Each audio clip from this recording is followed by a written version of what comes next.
Hello, brother and sister. Welcome to my new YouTube channel, next step learning.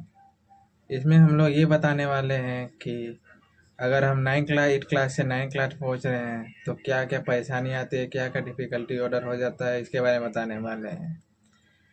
तो क्या अगर आप 8 class pass करके 9 क्लास पहुंचे हैं तो ये वीडियो आप ही के लिए है। इसमें हम लोग बेसिकली 4 पैरामीटर को ऐड कर चुके हैं। पहला कि difficulty order and use syllabus. इसमें सिलेबस अचानक से 8 क्लास से 9 क्लास जाने में बहुत ज़्यादा सिलेबस बढ़ जाता है, जैसे आपको पता ही होगा। दूसरा कि पढ़ना कैसे है, क्वेश्चन कितने रिसोर्स को फॉलो करना है, कितने टीचर को फॉलो करना है, कौन से टीचर को फॉलो करने वाला है।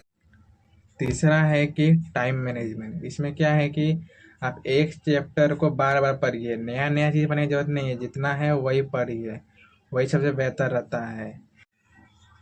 इसमें कौन सा बुक लिमिटेड बुक फॉलो करना है, इसमें कौन सा सब्जेक्ट किस तरीके से पढ़ना है, और बहुत कुछ इसमें बताने वाले हैं। ठीक है, वीक सब्जेक्ट। इसमें हम बताने वाले हैं कि स्ट्रॉन्ग सब्जेक्ट के साथ वीक सब्जेक्ट कैसे मैनेज किया जाता है। इसमें चलिए पहला पैरामीटर को डिस्कस करते हैं, जो कि होता है huge syllabus and difficulty order. जैसे कि आप लोग को बड़े भैया दीदी या दोस्तों से पता चल ही गया होगा कि 9 क्लास 8 क्लास से बहुत टफ होता है। अगर ये बात सही है तो कमेंट में हाँ लिखिए। ये क्यों होता है कि अगर 8 क्लास से 9 क्लास जाने में बच्चे लोग को बहुत प्रॉब्लम आती है, बहुत डिफिकल्टी ऑर्डर लगता है? क्योंकि इसका दो कारण है। पहला ह्यूज सिलेबस। इसमें क्या होता है कि साइंस है, पहले एक सब्जेक्ट हुआ करता था ओनली साइंस, पर अभी क्या होता है कि अब ये 3 सब्जेक्ट बच जाता है, फिजिक्स केमिस्ट्री बायोलॉजी और सोशल स्टडीज। जो कि ये सब्जेक्ट होता था 15 से बुक होता था, पर अभी 4 सब्जेक्ट में बच जाता है, history, civics, economy and geography.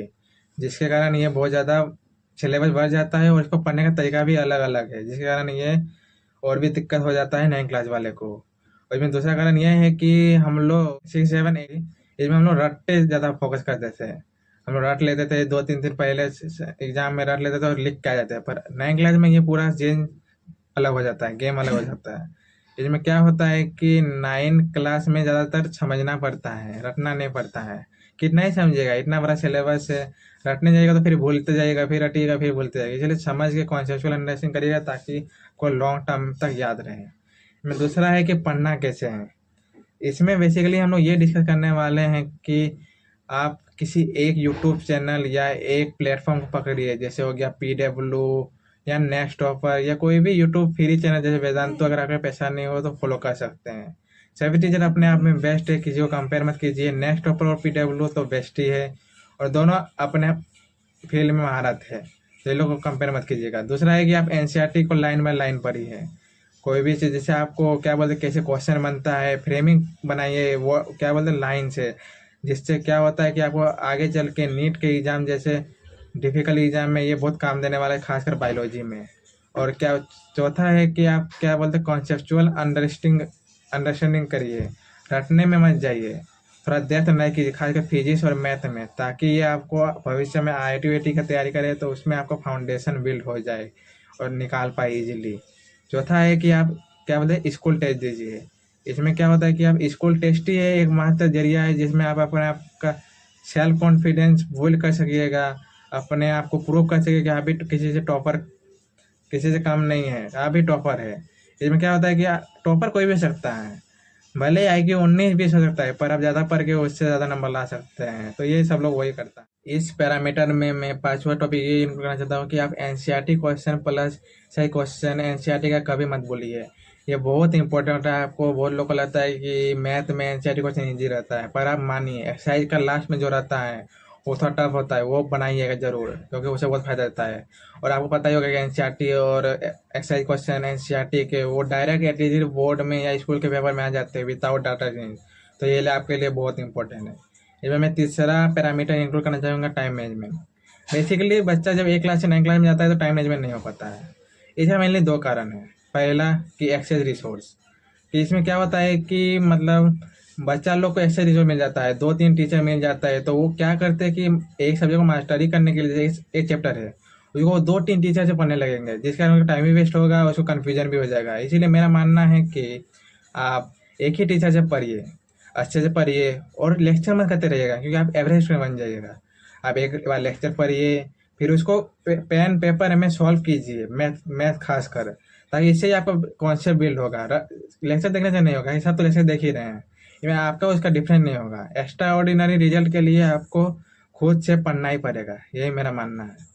और दूसरा है कि आप क्या बोलते हैं, सिर्फ एनसीईआरटी फोकस कीजिए, खासकर ये 2 सब्जेक्ट में, एसएसटी साइंस में। इसमें हमको नहीं लगता बुक का ज़रूरत है, ये तो इनफ है। और मैं मैथ के लिए स्पेशली कमेंट करना चाहता हूँ, आर.डी. शर्मा बनाइए एनसीईआरटी, और क्या बोले आर.एस. शर्मा मत बनाइए। एनसीईआरटी बनाइएगा, सिर्फ लास्ट का एक्सरसाइज नहीं बोले थे वो पहले में, वो वाला बना लीजिएगा। और आर.डी. शर्मा मेरे लिए ऐसे बनाइए, क्योंकि आर.डी. शर्मा में थोड़ा अच्छा क्वेश्चन आता है। आर.एस. शर्मा नहीं बनाइएगा, पहले बोलते रहे, आर.एस. शर्मा बहुत ईजी क्वेश्चन आता है। आर.एस. शर्मा बनाएगा तो ऑटोमेटिकली आपका आर.एस. शर्मा हो ही जाएगा। और आर.डी. शर्मा में कॉन्सेप्चुअल अंडरस्टैंडिंग बढ़ जाता है, जिससे आपको हार्ड क्वेश्चन बनाने में मजा आने लगता है और इजी लगने लगता है। और मैथ के शौकीन है तो पक्का आर.डी. शर्मा ही बनाएंगे। हम चौथा इंक्लूड करने चाहते हैं पैरामीटर, वो था वीक सब्जेक्ट। ये हम ये बोलना चाहते हैं कि आप हर सब्जेक्ट को इक्वल इंपॉर्टेंस है, चाहे वो एसएसटी हो, साइंस हो या इंग्लिश हो। आपको लग रहा है कि इंग्लिश कुछ काम करने देगा, साइंस मैथ यही काम देगा, तो विश्वास मानिए, आप इंग्लिश में कम्युनिकेशन स्किल बढ़ाइए। कम्युनिकेशन बहुत काम देता है आगे जाके फील्ड में, खासकर इंजीनियरिंग में। इसमें आपका फ्यूचर डिसाइड होता है। जैसे हमको अभी मान लीजिए अभी हम कोई कंपनी आया, उसमें हमको 9 लाख का पैकेज मिल रहा है, पर अगर मेरा अच्छा कम्युनिकेशन आएगा तो उसमें 13-12 लाख भी मिल सकता है। तो इतना फर्क करता था कम्युनिकेशन स्किल में। और इससे कम्युनिकेशन स्किल का असर रहता है, उसको ऑटोमेटिकली सेल्फ कॉन्फिडेंस बढ़ जाता है कंपनी लेने में, क्योंकि उनको डर नहीं लगता कि कैसे बोले क्या बोले इंटरव्यू में, वो उतना डर नहीं लगता है। प्लस हम ये बोलेंगे कि वो लोग क्या मिस्टेक करते हैं कि वीक सब्जेक्ट सुधारने के लिए अपना स्ट्रॉन्ग सब्जेक्ट को पढ़ना बंद कर देते हैं। पर ये मत कीजिए मेरे हिसाब से, आप स्ट्रॉन्ग सब्जेक्ट वही टाइम दीजिए। पर मेरा ये मानना है कि आप वीक सब्जेक्ट को एक्स्ट्रा टाइम खुद से निकाल कर दीजिए, ये आप कर ही सकते हैं। थोड़ा आधा घंटा 1 घंटा वो एक्स्ट्रा सब्जेक्ट में, वीक सब्जेक्ट में निकाल सकते हैं, ताकि स्ट्रॉन्ग सब्जेक्ट भी अच्छा रहे और वीक सब्जेक्ट भी धीरे धीरे स्ट्रॉन्ग बनते जाए, ताकि आप ओवरऑल ग्रोथ कर सके। और 9th और 11th 2 ही टाइम मौका आता है कि आप कुछ अच्छा कर पाए, अपने आप का कॉन्फिडेंस सेल्फ बिल्ड कर पाए। आप 2 ही बार मौका आता है कि आप अपने आप को प्रूव कर सके, अपने आप को साबित कर सके कि आप भी किसी टॉपर से कम नहीं हो। और इसी के साथ मैं अपना वीडियो को अंत करना चाहता हूँ। Thank you so much and all the best for your future.